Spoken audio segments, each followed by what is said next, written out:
안녕하세요, 토리잘입니다. 이번 시간에 준비한 이야기는 해운, 철강에 이은 조선, 대우조선해양 이야기입니다. 조선업에 관심 많으신 분들께서 도움이 많이 되셨으면 좋겠습니다. 그럼 지금 바로 가시죠! 대우조선해양 연매출 7조 302억원, 영업이익 1534억원, 당기순이익은 866억원. 선박과 해양 플랜트 등 조선 해양과 관련된 전방위적인 사업을 영위하고 있는 대한민국의 대표 조선해양 전문 기업입니다. 세계 조선시장 규모는 얼마나 될까요? 세계 조선시장 규모는 보통 3천만 CGT 내외로 매년 발주량이 결정이 됩니다. 그런데 여기서 잠깐 CGT는 뭐냐고요? 끝에 T가 들어가니까 톤을 의미하는 것 같긴 한데 이것을 잠깐만 설명을 드릴게요. 배를 수주했다는 표현엔 몇 가지 표현들이 있습니다. 1번 배를 몇 척 수주했다. 2번 총 몇 톤 GT 분량의 건조량을 확보했다. 3번 총 몇 CGT의 수주를 확보했다입니다. 1번의 경우에는 말 그대로 단순하게 수주한 배의 척수를 기준으로 한 것이고 2번의 경우에는 척수로만 비교하면 큰 배와 작은 배의 구분이 안 되기 때문에 배의 무게로 표현한 것이고 3번의 경우에는 배의 무게에다가 건조 난이도, 즉 이 배는 얼마나 고난이도의 기술이 들어간 배인가에 따라서 일정 비율을 곱하여 환산 톤수를 결정하여 표현한 것입니다. 그래서 일반적인 척수, 무게보다는 CGT를 통해서 조선시장 규모를 파악하는 것이 훨씬 정확하죠. 살면서 몇 번이나 쓸 일이 있겠냐 싶겠지만 조선업에 관심 많으신 분들이라면 한 번쯤은 알고 가시면 좋을 것 같습니다. 아무튼 다시 본론으로 돌아와서 세계 조선시장은 3천만 CGT 규모, 그리고 1000억에서 1500억 달러, 우리나라 돈으로 110조에서 150조 가까운 큰 시장 규모를 형성하고 있습니다. 하지만 2020년은 다들 예상하셨겠지만 조선업도 코로나의 여파를 피해가지 못했습니다. 영국의 조선해양 시장 분석업체 클라슨 리서치에 따르면 세계 조선시장은 코로나19의 영향으로 발주량 기준 전년도기 1924만 CGT 수준으로 감소를 했습니다. 2019년 2910만 CGT에 66% 수준으로 감소를 한 것인데요. 코로나로 인해 비정상적인 조선의 침체 상황이 지속이 됐고 국제유가가 낮은 수준으로 유지가 되는 바람에 노후선 선주들의 관망세가 지속이 되고 잠재 수요가 신규 발주로 이어지지 못했기 때문이죠. 하지만 한편으로 정말 다행인 것은 코로나로 인해서 세계 조선 산업이 침체할 때 한국은 이 기회를 발판 삼아서 다시 떠오를 수 있게 되었는데요. 2020년 기준 우리나라 조선 산업이 세계 발주량 점유율 43%를 차지하며 2년 만에 중국을 따돌리고 다시 조선 강국의 위상을 되찾았습니다. 국가별 누계 수주 실적을 보면 한국 819만 CGT, 중국 793만 CGT, 일본 137만 CGT로 약 2% 차이로 중국을 근소한 차이로 따돌리며 다시 1위 자리를 탈환하는데 성공을 했습니다.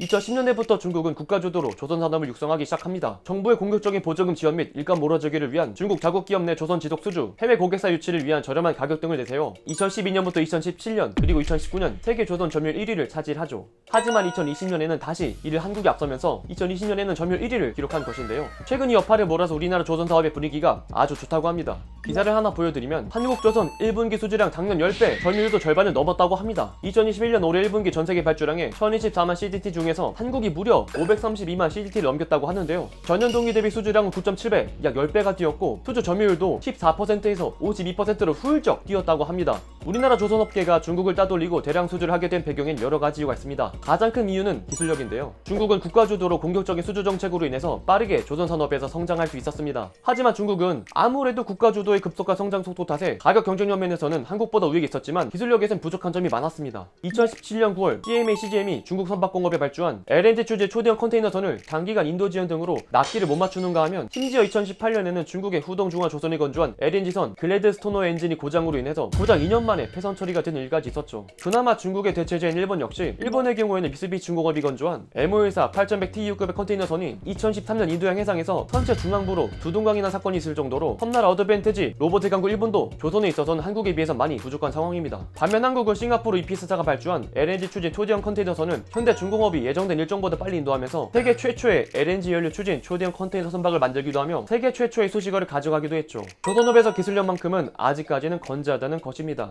즉 경쟁국인 중국과 일본에 비해서 우리나라의 기술 격차가 아직까지는 존재할 수밖에 없다는 것입니다. 자, 그리고 여기서 이렇게 한국의 조선 수주량이 늘어난 것에 대해서는 이런 기술 격차가 상당히 중요한 역할을 하는데요. 이런 한국의 높은 신뢰도 덕분에 최근 선박이 친환경으로 전환이 다시금 한국 조선 사업을 화랑으로 만들 것이란 기대감이 모아지고 있습니다. 친환경 선박은 일반 선박과는 다르게 높은 기술력을 요구하는데요. 국제회사기구 IMO는 2020년 1월부터 IMO 2020의 규제 강화에 따라 모든 선박은 황합량이 0.5% 미만인 해양연료를 사용하는 규제를 시행을 했습니다. IMO의 조치는 현행 3.5%의 황합량 상한선을 대폭 강화한 것으로 현재 벙커 연료의 평균 황합량인 2.5% 수준 대비 5배 감소를 제정을 했습니다. 그래서 기존 선사들은 올해부터 IMO 2020이 발효됨에 따라 기존에 사용하던 저렴한 고유황유 대신 상대적으로 비싼 저 유황유를 쓰거나 스크러버라고 불리우는 값비싼 탈황장치를 설치하는 방법을 사용하게 됩니다. 하지만 대부분의 배들은 고유황료를 사용하는 대신에 스크러버 장착을 선택하게 되는데요. 고유황료의 가격이 저유황료 가격에 비해 톤당 무려 30% 이상 비싼 반면 스크러버 설치 비용은 60억 원밖에 되질 않고 한번 설치하면 가격이 저렴한 벙커 CU를 계속 사용할 수 있기 때문이죠. 하지만 최근엔 미국, 프랑스의 이 오만 정부도 스크러버가 설치된 선박의 입항을 금지하기로 시작하면서 이제는 스크러버는 임시 방편에 불과하게 되었습니다. 폐쇄형 스크러버의 경우에는 작동을 위해서는 화학세정제를 지속적으로 투입해야 하는데 화학약품을 지속적으로 사용한다는 점이 입항하는 국가에 해양 오염을 일으킬 수 있다는 점 때문이죠. 그래서 세계 각국이 스크러버를 설치한 선박이 입항이 금지가 되면서 조선업계에선 LNG선 발주가 늘어날 것으로 기대가 되고 있습니다. 스크러버 이슈가 장기화될 경우에는 LNG를 연료로 사용하는 선박이 확실한 대안으로 떠오르기 때문이죠. LNG선은 비록 일반 선박의 건조 비용보다 30%가량 비싸지만 최근 조율가 기조로 인해 LNG선의 가격이 낮아졌고 IMO의 추가 규제로부터 자유롭다는 장점이 있습니다. 코트라는 2025년 세계 신조 발전 선박 시장의 60.3% 1,085억 달러를 LNG선이 차지할 것으로 전망이 되기도 했죠. 즉 선박으로 이어지는 친환경 바람이 일면서 선박의 교체 시기가 다가오는 것은 조선업계의 미래의 전망을 밝게 해줄 수 있는 한 가지의 패러다임의 전환이란 것입니다. 그리고 IMO 2020이 이런 황산화물 배출 감축에 초점이 맞춰져 있었다면 최근 제정되고 있는 IMO 2030은 선박의 이산화탄소 배출량 저감을 목표로 제정이 되고 있는데요. 2030년까지 2008년 대비 선박 탄소 배출량의 40%를 줄이는 것을 목표로 이제 선박은 황산화물뿐만 아니라 이산화탄소까지도 감축해야 하는 상황에 놓인 것이죠. 즉 선박들의 황산화물로 인한 일부 교체뿐만 아니라 중장기적인 관점에서는 현재 운용되고 있는 배들 역시 언젠간 모두 친환경으로 옮겨가야 한다는 것입니다. 하지만 여기서 의문이 좀 듭니다. 자동차 이산화탄소 배출 절감을 위해서 예형기관에서 전기차로 옮겨가고 있다고 하지만 과연 선박이 그게 가능할까? 라는 의문입니다. 저 커다란 배에 배터리를 달아서 움직이는 것은 불가능할 것 같고 필요 마땅한 에너지원이 생겨나지 않은 것이죠. 하지만 우리 같은 일반 사람들의 걱정과는 다르게 이미 선박의 친환경 바람을 더 가속화시켜줄 새로운 기술들이 개발이 되고 있습니다. 바로 암모니아를 원료로 배를 움직이는 암모니아 선박이 새롭게 친환경 선박의 형태로 떠오르고 있는데요. 암모니아는 질소 원자 하나와 수소 원자 3개가 결합한 물질입니다. 석유처럼 튀어서 열을 발생시킬 수도 있고 수소처럼 연료전지에서 산화를 시켜서 전기를 만들 수도 있는 특징을 지니고 있습니다. 게다가 탄소가 없는 특징 때문에 연소시켜서 에너지를 얻어도 이산화탄소가 발생되지 않는다는 장점도 지니고 있죠. 암모니아의 에너지 밀도는 리튬이온 배터리 10배나 되고 액체 상태로 실을 수도 있어 퓨엘 면에서도 상당히 우수하죠. 미국 선급협회는 2050년까지 암모니아와 수소가 선박의 화석연료를 가장 많이 대체할 것이라고 예측하기도 했습니다. 이런 암모니아 추진 선박은 조선업계 친환경이 불면서 이제는 현실로 다가오고 있습니다. 삼성중공업은 2024년 상용을 목표로 2019년부터 말레이시아 선사 MISC, 독일의 선박 엔진 제조사인 만에너지 솔루션, 영국 로이드 선급과 함께 암모니아 추진 선박을 개발하고 있고 현대 미포조선과 대우조선해양도 2020년 로이드 선급에서 암모니아 추진 선박에 대한 기본 인증을 획득하며 2025년에 상용화를 목표로 하고 있죠. 암모니아 선박의 이산화탄소를 배출하지 않는다는 특징이 현재 조선의 패러다임 시프트를 더 가속화할 것입니다. 물론 암모니아 추진 선박이 상용화되려면 여러 난관을 거쳐야 합니다. 아무리 이산화탄소를 배출하지 않는다는 암모니아이지만 마냥 장점만 있을 수는 없는데요. 우선 암모니아 제조 과정에서 많은 이산화탄소를 배출한다는 단점이 있습니다. 현재 암모니아 제조 공정은 20세기 초에 개발된 하버 보슈법을 사용하고 있습니다.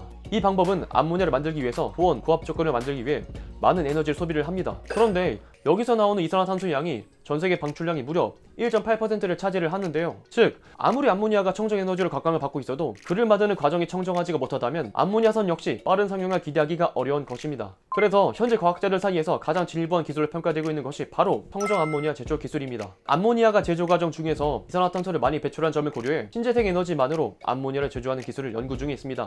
방법은 의외로 생각보다 단순합니다. 풍력이나 태양광으로 전기를 생산해 이 전기로 물을 분해시켜 얻은 산소와 수소를 얻습니다. 동시에 공기 중의 산소와 질소도 분리한 뒤에 마지막으로 질소와 수소를 반응시켜서 암모니아를 얻는 방식인데요. 아예 제조 과정에서부터 화석 에너지를 배제시켜 순수한 재생 에너지만으로 암모니아를 얻는 방법이죠. 이 친환경 방법으로 암모니아를 생산하는 것은 세계 주요 선진국들이 시작하고 있습니다. 일본 후쿠시마 재생에너지 연구소는 태양광 발전 물 분해로 매일 50kg의 청정 암모니아를 생산하고 있고 영국 러더포르 애플턴 연구소는 풍력 터빈에서 만든 전기로 매일 30kg의 청정 암모니아를 만들고 있죠. 세계적인 가상 발전소를 세운 친환경의 나라 호주 역시 최근 300만 달러를 투자해 연간 2만 톤의 청정 암모니아를 생산하는 프로젝트를 시작했습니다. 세계 주요국들이 암모니아 생산을 친환경으로 전환하면서 세계 조선 산업의 주도권을 쥐고 가려는 움직임 역시 보이고 있는 것이죠. 즉 선박 역시 세계적인 친환경 움직임이 도래되고 있는 만큼 그에 걸맞는 제반 기술 역시 개발되고 있습니다. 기존의 내연기관차가 전기차로 전환되기 시작한 것처럼 선박 역시 친환경, LNG, 암모니아선 등이 떠오르기 시작하면서 또 한 번의 선박들의 신수요가 창출이 기대가 되고 있는 것이죠. 친환경 선박이 새로운 조선 산업들의 먹거리로 떠오르면서 내연기관에서 전기차로 전환되는 패러다임 전환처럼 선박 역시 또 한 번의 새로운 전환이 기대가 되고 있습니다.